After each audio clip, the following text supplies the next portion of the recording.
Hello and welcome to Drive and Double Feature Podcast. I'm Nathan, Ryan. and this is the podcast where we talk about two movies a week every Tuesday and Thursday. And let me tell you about our Patreon. If you head over to patreon.com/Drive and Double Feature Podcast, you get fun games, conversations, really wonderful stuff over there just for $5 a month. And guess what? You help support the podcast. But let's get on into this episode. Ryan, today we are talking about Torso from 1973. I don't know why I'm doing this. I just got into a nice voice. Oh, Nathan, I'm going we got this sponsor that just came in called Little Stinkers Fart Spray that you need to read. This is the ad read. Little Stinkers fart spray. What the hell are you doing to me? We were going for a Golden Globe. That's what I was doing. I was trying to get us that Globe nomination, and now you're talking about Little Oh, Stinkers fart spray. that's they paid big money for that spot, Nathan. I can't help that. Well, you know what? I I actually do really like their product. I'll be very honest with you. I use it quite often. It comes in handy whenever And I need Nathan, it. if you want that Golden Globe, you need to get a little more political too. And let me tell you, Donald Trump uses it.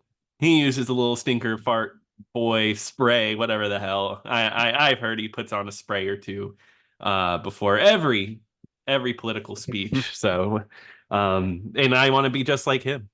That's a it's here on the So podcast. yeah, joke's on you, everybody. All the people that say he smells bad, he got you good.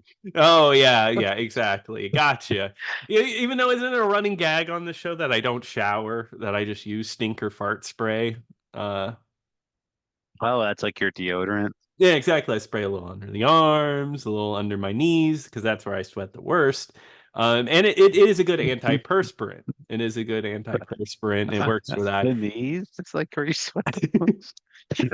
Yeah, I mean, dude, have you not seen me wear jeans and the big wet spot on the back of my knees? And it gets so stinky down there too. You just get a puddle every time you sit down, like right your Yeah, feet. it squeezes out. Yeah. Pretty awful, but Little Stinkers is here to save the day. Use promo code DIDF. You get a nice 5% off and you get a free I don't know, what do you get for free? A You get a free whoopee cushion. whoopee cushion. Thank you. Thank you, Ryan. I'm messing up my read. We're gonna lose our sponsorship. We're gonna have to go back to being sponsored by like adamandeve.com or something like that. We'll get Not since that incident happened. We're uh, not allowed to talk about that. We got an uh, NDA for that one. yeah, you're right. Yeah, well, I'll keep quiet about it. But let's talk about Torso from 1973, or as it's known in Italian, E Corpi Presanto Trace di Valencia Carnal, which I mean directly translates in the torso, if you didn't know that. I That's thought a lot of it words to use yeah, torso. Is it, yeah, why yeah. they just why don't they just speak English? Yeah, you think it would be a lot easier because it sucks when your doctor has to tell you have like a deadly disease in your torso and they have to say that whole Uh, phrase to get there. oh God, it like if you like broke one of your ribs or something like that, it would take them like a 20 minutes to tell them. Exactly. And let me say, I bring this up because I think it's so funny that in Italian it has that giant phrase and then just torso. Like that's the that's the translation. I don't think so, people. This movie is directed by Sergio Martino, which believe we've covered before. Oh yeah, The Case of the Scorpion's Tail. We reviewed that was one that you might That have. was a movie, Rick. It was. I believe. At least I believe When? so. When was that? Did I watch this one on my own? But like, I don't think. Why would I watch that on my Did own? we? Did we watch this movie, Case of the Scorpion's Tail? Look it up for me, please. Oh man, am I going crazy? Uh, well, yeah, and you watched it on January 5th, 2023. I know that. Because you just looked it up. Yeah, but Kate, did we watch this? But I might have just watched it on my own. I still know I saw it and I was like, oh, I definitely we definitely watched that together. You know what? It was great. Loved Yeah, it. I'm gonna gaslight you into saying thinking you watched it.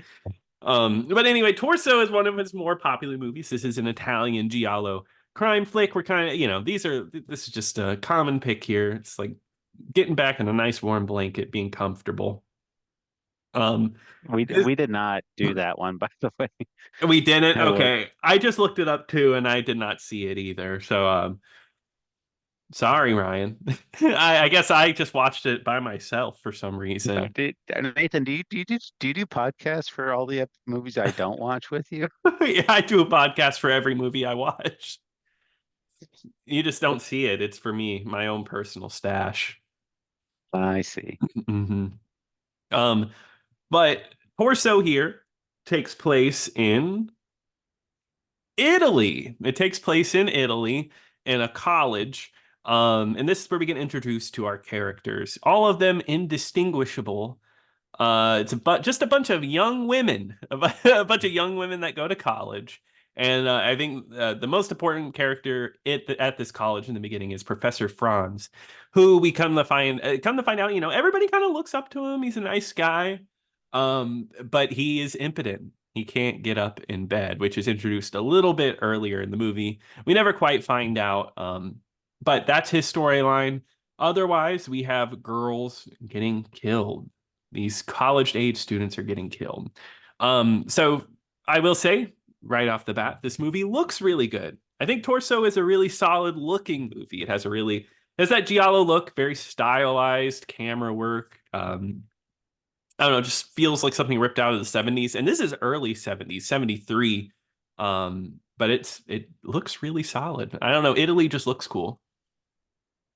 Yeah, I mean, one thing you can never discredit from all these giallo movies is just how how they're shot. Hmm. There's always really interesting shots, and it's never like filmed like these boring static images. Hmm. And I really do feel like, at least for the most part, like we really do get a sense of where this movie is set and like kind of like the whole vibe of the country or town that it's set in. And Hmm. even though it is a little off the wall sometimes because like our two main characters I mean, even though this movie is completely dubbed in Italian, our Hmm. two main characters are definitely not Italian. No, they're American, yeah, or maybe not even, but they're definitely not. But I mean that's Giallo for you. You just go in. I was surprised the only version I could find was the Italian dub. I could not find the English dub for this, which I would assume that exists because I guess reading up on it, this was a very common double feature with Texas Chainsaw Massacre during both of these movies' heydays. Even though this one came out a little bit earlier, it probably just came to America a bit later. Which would make sense. Both are kind of seen as proto slashers. Looking like at this movie has a lot of admirers. Eli Roth, I guess, said it inspired Hostel. Oh boy, does that give you a? Does that make you excited? Uh, Oh, I just nothing excites me more than hearing Eli Roth's name in 2025. I tell you, yeah, that I gets like you so the excited. man can do no wrong in my book. Well, let me tell you something. Oh my God. Yeah. But I should also add someone else that can do no wrong. Quentin Tarantino loves this movie too. He showed it at one of his in his like famous film festivals. Um, but Well, yeah, he's, I changed my mind. This is totally a quality movie. It's great. it's good. It's It's good. Yeah. it's one of my favorite movies ever made. Well, I'll take your sarcasm, and you know what? This movie is I don't think it's a bad movie. I don't know if you thought this. I thought the pacing was really too lazy. I thought it was a very slow paced movie. No, it's not bad. I didn't have like a terrible time watching it, but it felt kind of like a drag more than Yeah. anything. It was just like, from what I can remember, it's just like the the movie kind of like when like they're like, oh my God, here's like who the killer is, and it's just like, oh, it's him. Like it's not interesting at all. Yeah, it's not even it doesn't even feel like a twist, right? It just feels like, oh, okay. Yeah, it makes sense. And they explain it. Um yeah, it's not there is only like I think most of this movie, like you said, is a drag. There's just one particular section that I do think works, but that's not till the end. This movie's pretty much you see a death, they talk a little, you see another death, and it's nothing too exciting. I think maybe. Oh, go ahead. You get a lot of boobs though. You get they Oh, on these yeah. If you need what a boob fix, this movie's it. like anytime a woman gets killed, her top's getting ripped right off. Like Yeah, God, there's even a scene where a lady's getting killed and she's rolling in the mud with her boobs out, and she's just getting mud all over her. Like, God, it's a bit I sleazy, mean, but how embarrassing. Like you don't want to die with dirty boobs before you die. well, what was nice is the killer wiped them off, or after he killed her, he wiped it off a little bit, so that saved her a little bit of dignity.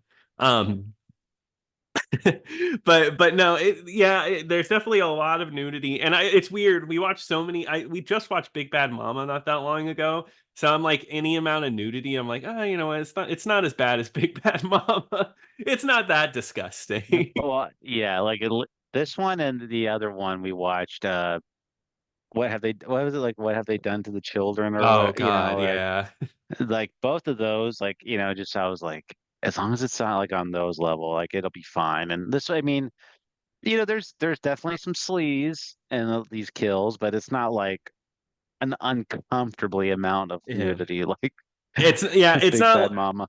Or like you said, what they done to our children, where it's like, oh yeah, come to find out they filmed a hardcore porn scene behind the scenes for this one. No, from what I know, that was not a thing. Um, but yeah, so because they're college kids, the idea is that they're like promiscuous, they sleep around and all that. Then one of the better kills in the movie comes at the beginning, whenever it's two people are parked and they're kissing each other, and there's a peeping tom, and the boyfriend goes away, and it's really dark out, and his girlfriend's just yelling for him, like, "Where are you? Where are you?" And there's this build up to the killer coming in and killing him. That's a really good kill scene, in my opinion. Um, this is it does fit the giallo trope of like the killer being very distinctive, because we see a scene early in the movie where a baby doll gets its eyes plucked, and that becomes his thing. He does like a Three Stooges plucks their eyes out for the kill. He should have done like the Three Stooges noise, like, "Nah, nah, nah," like Yeah, whoop, whoop, whoop. Yeah, I think that. I mean, if one of these movies someone can talk like a duck, then Three yeah. Stooges should have became a thing. Um, but yeah, so I think the kills are cool. I like the idea, but I like what we were talking about. There's so much in between all of this that's just so like uninteresting, and I think it's because we get a bunch of characters, we get a whole cast of women, but I could not tell you any defining traits of any of these women. Well, I mean, there was like the two lesbian couple or whatever, Yeah, and which of and course there they have a was sex scene. right, of course, Hmm. and there was that other Carol's the main girl, or is it Carol? No, wait, no, it's Jane. Jane's the main girl, Yeah, and the one who gets to live towards the end. right, but then like you said, they focus on these other women, and like you think like, okay, Jane's gonna be like our heroine of the movie, but she's not really in it that much until like towards the end of the movie. Yeah. It's almost like the movie was planning on doing a switch up, like because there is one other girl there. I forget her name, but she seemed like she would be the star. But then they Danny? do, yeah, one of them. Um, she felt like, yeah, I think it was Danny. Yeah, because she had very distinctive eyes, and I just remember looking at them. I was like, oh, that she looks like the star, like the important one here. But no, she's the one who dies from in the mud, I believe. Um, but yeah, so we do lead up. Everybody's kind of scared about this killer killing women. So I think it's Jane's dad's like, hey, we have a villa up on a mountain. You guys stay up there with your friends, and we will. While all of this goes down, you'll feel a whole lot better.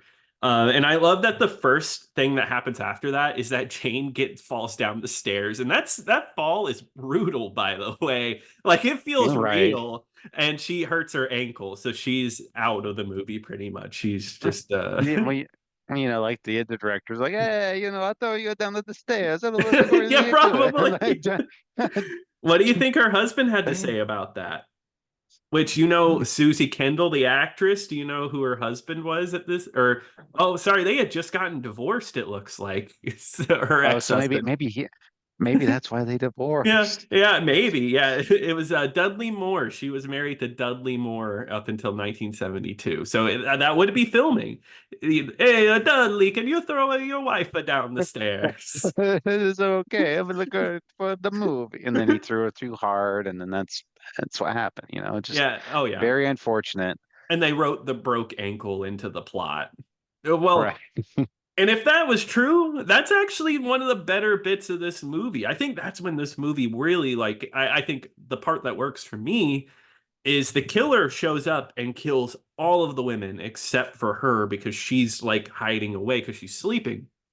And it becomes a home invasion movie where the killer keeps coming back, cleaning up the bodies and leaving. And she has a broke ankle, so she really can't get anywhere because the house is on a hill. And it's like this back and forth of her hiding and the killer showing up, and you don't know who it is. That stuff I think is really good stuff. I think that's where the movie worked for me the best.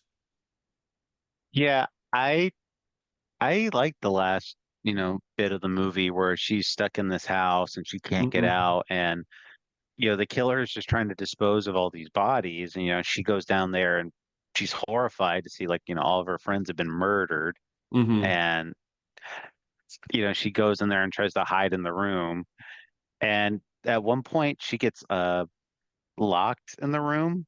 Yeah. And I liked it too because she like drops that she's able to like jostle the key out of the lock, and she's trying to catch it with like the newspaper, Hmm. and you and it misses completely.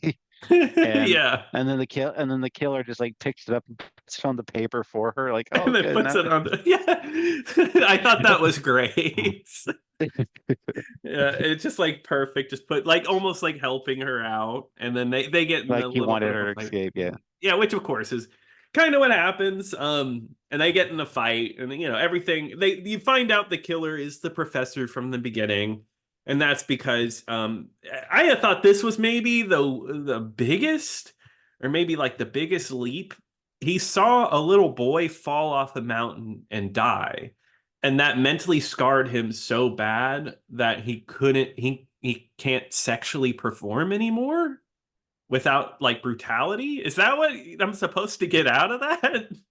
Or wasn't it like his brother died, right? It was his brother. Okay. And his brother, because somebody threw like a doll off a cliff, and his brother went to go save it, and his brother fell to his Yes. death, but it looked like Oh, I the love, cheap yeah. effect. What the cheap effect was, like, you see like this child that's supposed to be falling, but it's clearly like a mannequin or a doll or something like that is just falling off of a Yeah, cliff. the classic, like this isn't even the first time I've seen this in a giallo flick, but yeah, like the mannequin falling. So yeah, he sees that and that ruins his whole life. And he was getting blackmailed by the other college girls because he had paid them to sleep with him. And they found out like how scarred he was from this. So they were blackmailing him. So he just worked on killing them, and it eventually just worked out for him. But don't worry, Stefano, who was in the movie earlier, you don't need to know much about him. He shows up and saves the day in this giant chase sequence. Wasn't Stefano is I thought it was the doctor. Wasn't Yeah, you're because Stefano is the one that disappears at one point during the movie, correct? right, right. It's Okay. Roberto is the doctor, and That he's the that one that shows up because she's out in that house, like out the cliffside, yeah. and she's trying to like signal for help by using like a mirror or what, like to. That's right. Yeah, she has the mirror and she's shining it down onto the street. And then yeah, it's Roberto. So I'm mixing these people's names up. Stefano, Roberto. Well, because Roberto is the doctor that kind of treats her ankle after she falls down the stairs, and he's Yeah. like, make sure you get lots of rest, type of thing, and just Mhm. instead he comes in and saves the day, and he helps kill Franz, Yep. and then Franz ends up falling to his death as well, Yep. cliffside. Yep. He falls and dies. How poetic. But I do think like this whole part of the movie is really solid. The chase scene, the hiding out in the building, that's really good. I just feel like maybe getting to that point was a bit too slow, a little too drawn out. It wasn't exciting. It's funny when I think of good giallo, the one that always comes to my mind is the fifth chord and how that one has that detective story and how it's laid out so well and it's always interesting and doing something interesting. I don't feel like this one keeps that same energy.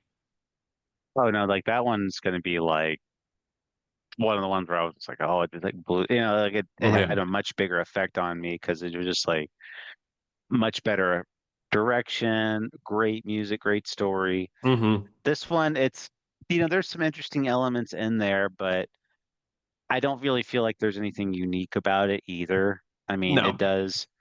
There's some sequences that work, like you said, where some of the kills are kind of interesting, but overall, it's a lot of just like really just pointless characters in this movie that's just to add to the body count where I Hmm. don't really feel like I got like invested into them emotionally, so or whether I wanted to see him die or I didn't want to see him die. I didn't really feel like either emotion when it happened.